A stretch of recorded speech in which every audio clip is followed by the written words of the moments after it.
Welcome to Small Business, Big Network, the podcast for small business owners who want big results from their networking. I'm Liz Drury, a freelance voiceover artist who knows that if you're not working, then networking could help.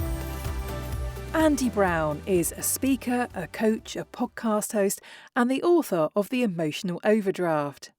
Andy says that networking allows you to create a personal board for your business to help keep you on track and out of emotional overdraft. Thank you very much for being my guest on the podcast today, Andy.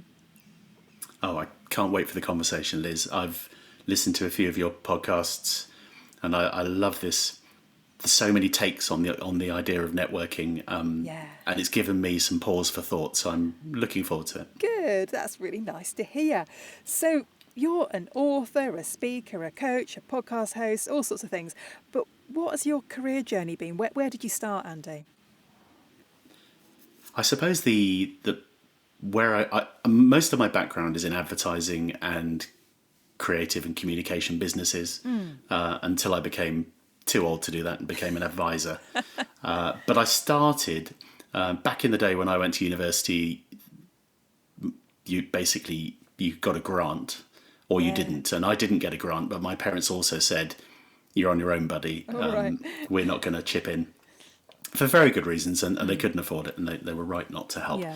But I paid my way through university by doing research, and I was one of those people that would walk up to you in the street and say, excuse me, can you answer a few questions? Yes, yeah. And I did that for 4 years. The whole time I was at university, I calculated once I'd done about 20,000, it's called field interviews. And I was pretty good at it. And by the way, that if anyone's thinking, I need to make a few more quid and I'll try that, the way you do it is you don't eyeball people too soon because they'll cross the road. Yeah. You don't jump out at them at the last minute. You ask the magic question, which is, I'd really value your opinion.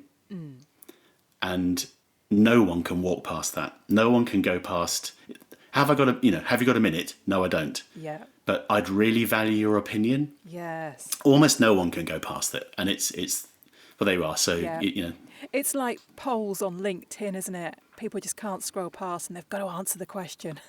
I really, really don't like polls on LinkedIn. They're so blatant. There's such an obvious device for getting stickiness and gathering. They're not interested in the information. They're interested in the people that click it and getting the data, aren't they? It seems to me, but clickbait.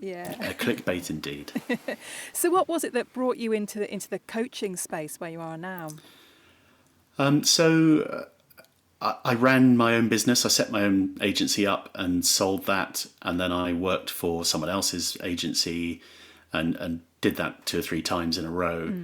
And I think I got to the point where I'm very good at building, though I say so myself, at building businesses, building value in businesses. So people talk about growth and they'll come to me and say, I want to grow our business. And I say, I don't think you do. I think what you want to do is build a more valuable business. And there's a lot of difference, and we don't have time to go into it, but I'm good at building value in businesses. And I realised that if I was coaching and advising, then I could work with a handful of companies at the same time. Whereas when I was running businesses or being an MD or whatever, you're working in one business, and it's once you've done it a few times, maybe 25, 30 years of it in my case, you just lose the appetite for doing it in a linear fashion. Yeah. So doing it now, and I work with half a dozen clients with very different sorts of businesses, and it's fantastically exciting and diverting, and they have all sorts of different challenges, and it keeps me on my toes. So that's how I ended up being a coach advisor. Yeah. And how long have you been doing that for? About 3 years before lockdown, and then I set up my own business on the 1st of April 2020, which was obviously at that point, you remember, was carnage. Yes. So, and my foundation 3 clients all phoned me up that day and said, Andy, I'm sorry, we're going to have to put everything on hold. Yeah. And I agreed with them. Every discretionary cost should go on hold as you go into a pandemic, as it turns out, and they were right. Yeah. But the really smart decision I made was to carry on working with them. And I said, I'll have nothing to do. So why don't we just carry on with the engagement as if you were paying me money? I was lucky enough to be able to support myself a bit. And we carried on. And within 3 months, I'd learned an awful lot about how you manage a business through COVID. I'd managed to help those 3 clients. They bounced back, and they ended up re-employing me, and I still work with those 3 clients. So it's worked well. So probably coaching for 5 or 6 years, maybe. Yeah. And so who are your clients, and what kind of issues do they come to you with? So they're mainly, they're all people-based businesses. So that's my skill is in, I don't know anything about factories or retail or those sorts of businesses, but I know about businesses where they depend on people. So it's those clients. So I've got an advertising agency, an HR company, a research company, an innovations business. But they're all basically, they have people, they sell their people's time and try and make a profit doing it that way. That's where I work.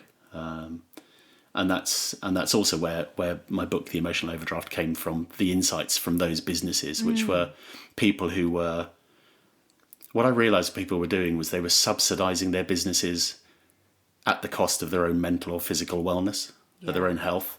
And being a researcher, and I was not a bad researcher, I did some actual research.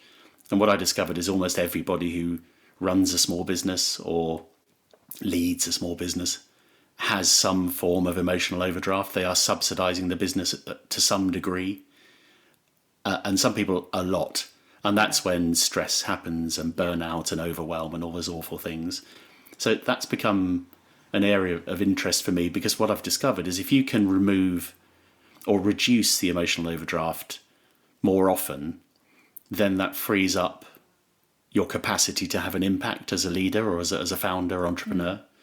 And if you can do that, then you can do almost anything. And that's the sort of release, I think. That's been the release for the clients I work with, because I'm bringing some experience, but generally I'm bringing, a coach's job is to help release that sort of inner capability. So that's what I'm trying to bring to the table with my clients. Yeah.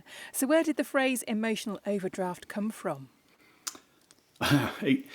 It came out of my head because I talk in analogies and have done forever.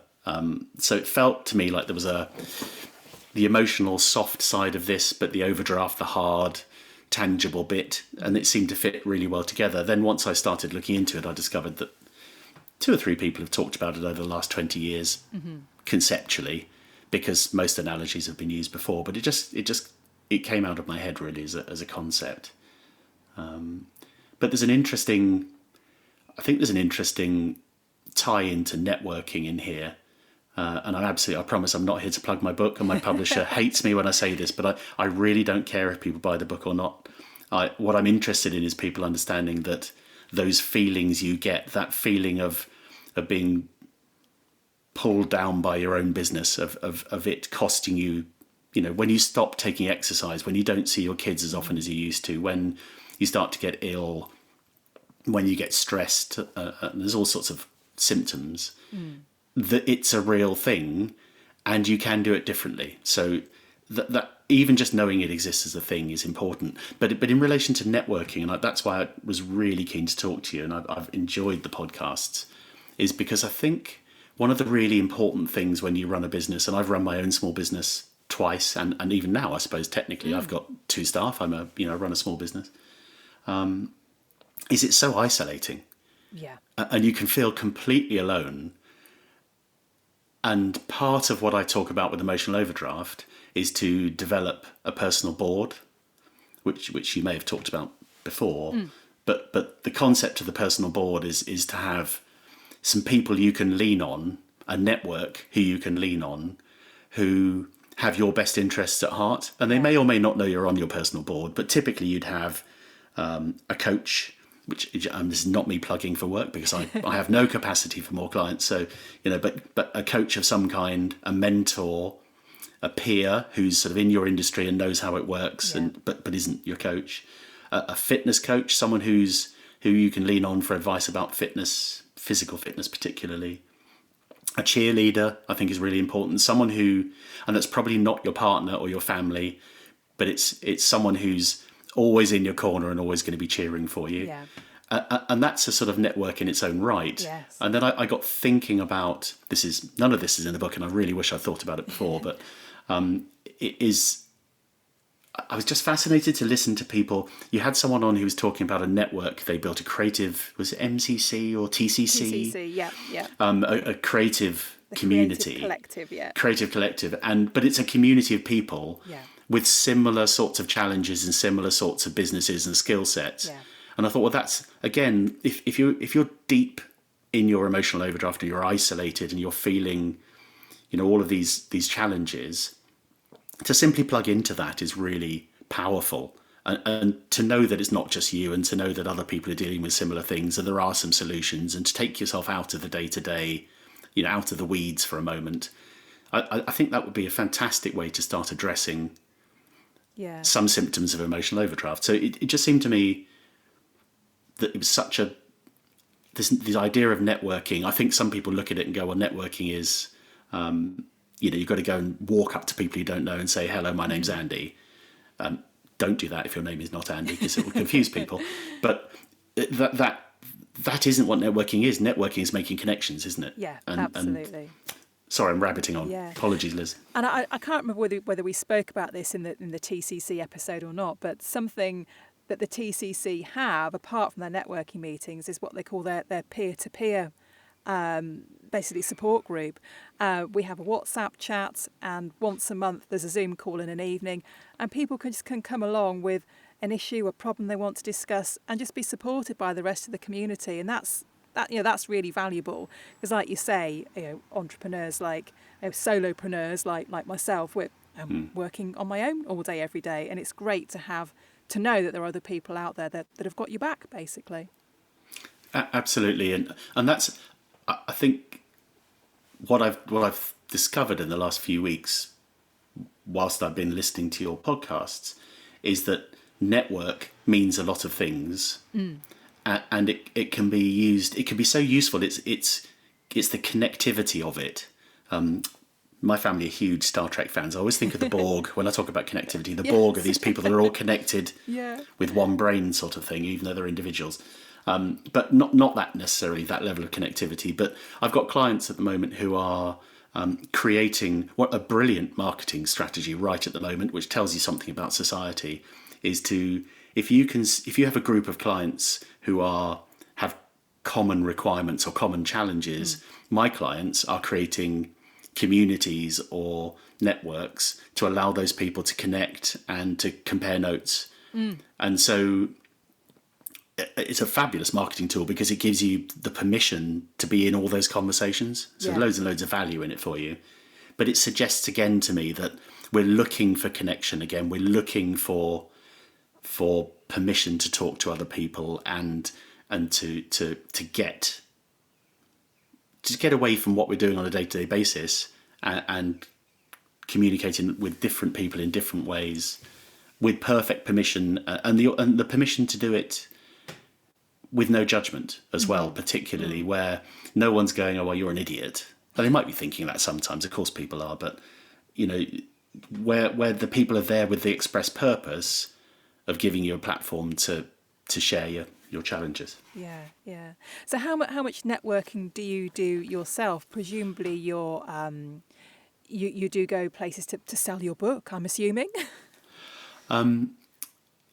It's my publisher standing behind you. That sounds exactly like the thing she would say. Andy, get out there and do more networking. I do. Most of my... I thought deeply about this because I knew we were going to have the conversation. Most of my networking is on LinkedIn, which is... I don't know even if that counts as networking, but I think it does. I think so, yeah. And it's where I'm of an age where I'm not still interested in developing my career. I've got lots of experience, and I've got things I know are useful. I've got loads of things that are not useful, but some things that are useful. And so I'm in kind of sharing mode. Yes. So I'm not using LinkedIn to try and generate work. And that's a theme in the people who talk to you as well, where they're saying networking isn't necessarily just about generating work, and certainly not in the first conversation. But I'm using LinkedIn to to share what I know. And to do that, I have to network with people. I have to, it's effectively the same marketing strategy. It's the same technique, which is to identify people with a challenge where I think I can help, and then to connect with them in some way, in an authentic way, and then to strike up a conversation. And so that's mainly where I do it these days. But I'm also a member of 2 or 3 smaller networks of communities. So Agency Hackers is a fabulous community of agency leaders. I think he's got about 800 creative agencies involved in Agency Hackers. And there's lots of very similar things to TCC with one-to-ones and peer support and groups and workshops and all those sorts of things. So I'm in 2 or 3 of those groups as well. And that's worked incredibly well for me, because you talk to people and they go, oh, you should talk to someone else, and referrals and pushing on. So that's probably where I do most of my networking is through online platforms. I live in Dorset now. I used to live in the southeast and work in London, but I'm 59 in a few weeks, and I'm quite happy sitting in my little house and chatting to people like this, rather than schlepping up to London to do all those things I used to do. Sounds good to me. So what sort of reaction have you had from people regarding the book? Oh, thank you for asking that. It's very few people do. It's been brilliant, which is incredibly rewarding. Yeah. They call it your book baby, and you kind of you put it out there, and then you wait for judgment in a way. And so one level of assessment is the reviews on Amazon, and they've been very good. Yeah. Sales, I guess, is another method, but it's a little bit early because the book industry is so old-fashioned. You get the figures months and months after they've actually happened. Right. But I know I've sold over 100 copies in Thailand, of all places, so something's gone on in Thailand. But generally, what's I was going to say great, but it's tragic in a way, is the amount of people, the number of people that have contacted me. And there's a lady that runs a business emailed me 2 or 3 weeks ago and said that she goes into work and then she cries in the toilet every day. And I don't mean that's great to hear that. It's horrible to hear that. But I can imagine how she felt. I've been in a similar position myself back in the day. But that someone could say, to share that, feel they could share it, recognise it for what it is, and say the book had helped, is fantastic. So I couldn't ask for more than that. Yeah, it's clearly resonating with people. I think so. And that's the point. It's when I wrote it, actually, it's sort of a lecture on how you write a book. And if anyone's thinking about writing a book, do it. It's a fabulous thing to do. It's very rewarding. If you've got an ego as big as mine, it's definitely worth doing. But I'd written half a book. I was interested in the concept of emotional overdraft and this idea of subsidising your business at the cost of your own mental and physical wellness. And then the editor got hold of it and said, where's the rest of your book? And I said, well, what do you mean? This is a fantastic concept. It's life-changing for everybody.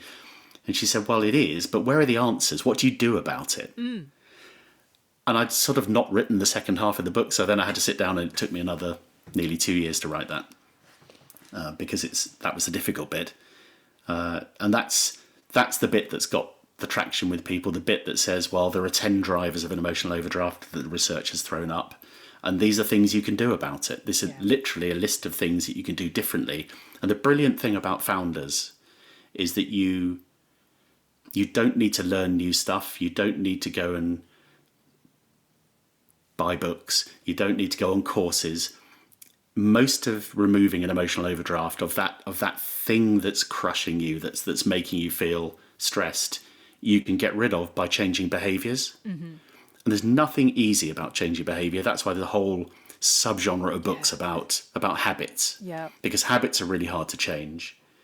But I think broadly, you can, if you can recognise what's going on, if you know what those drivers are, and spoiler alert, if you're thinking, do I have an emotional overdraft? You do, because about 91% of people in my survey did. So you're likely, if you're listening, you do have one. There's a self-assessment online at emotionaloverdraft.com where you can work out where your emotional overdraft actually occurs most.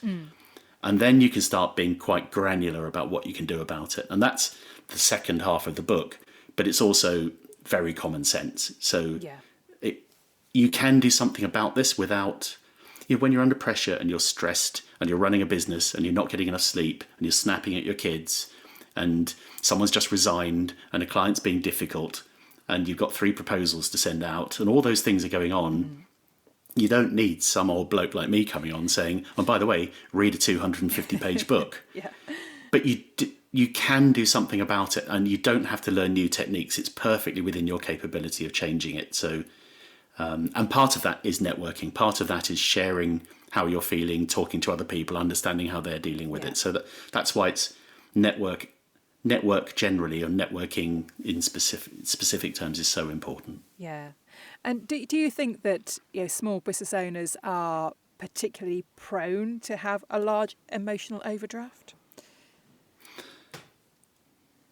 Undoubtedly. I think undoubtedly, because I was talking to someone yesterday and he started off as a web developer and was very good at it. So clients started asking for more, and so he took on 2 staff, and then suddenly he had 10 staff and he was running a business.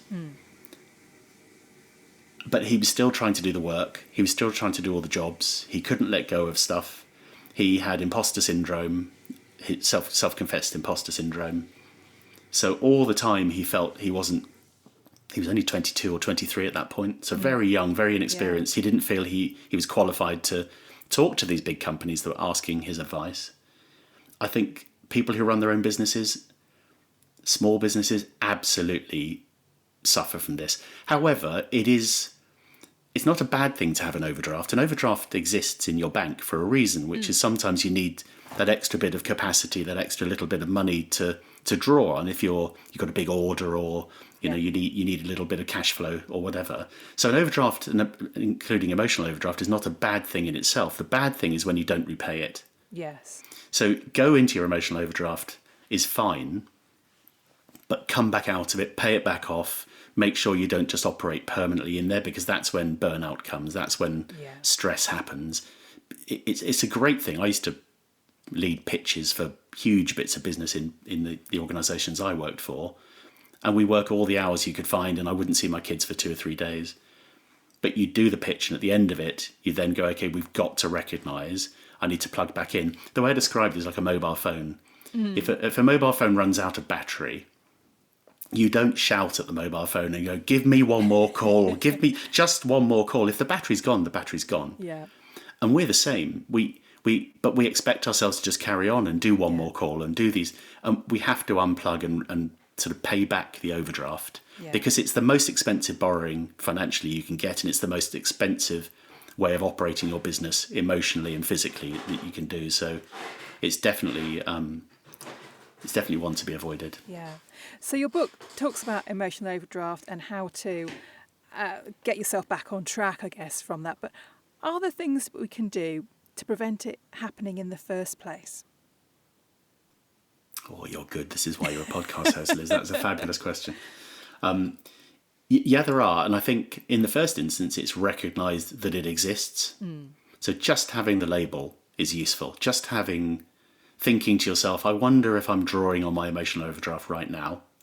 I think understanding your personal drivers. So not everyone has. Some people can work really long hours, and Margaret Thatcher famously, didn't she have 4 hours sleep a night? Something like that. Yeah. Maybe true, may not be. I don't know, but was reasonably successful in her field, judging on your subject to your politics. So they occur in different places. So the first thing I think I would say is recognise when you're in it, and that's why the label is so useful, the name. Understand where it's coming from, and that's when you can start to change behaviour.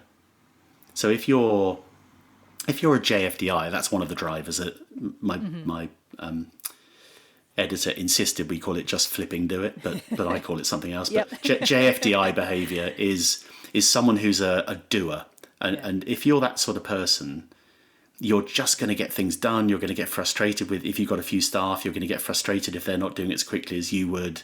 You start micromanaging. There's all sorts of stuff that cascades from that.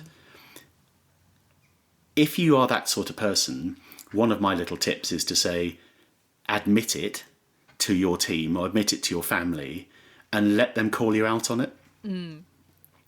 And it's amazing how effective that can be, where someone goes, Andy, I think you've just moved into JFDI, or I think you just been in doer mode, because it just stops you and you go, right, okay, now I could do something differently. Maybe I should be delegating this to somebody else. Maybe I should just let you get on with it. I've got other priorities.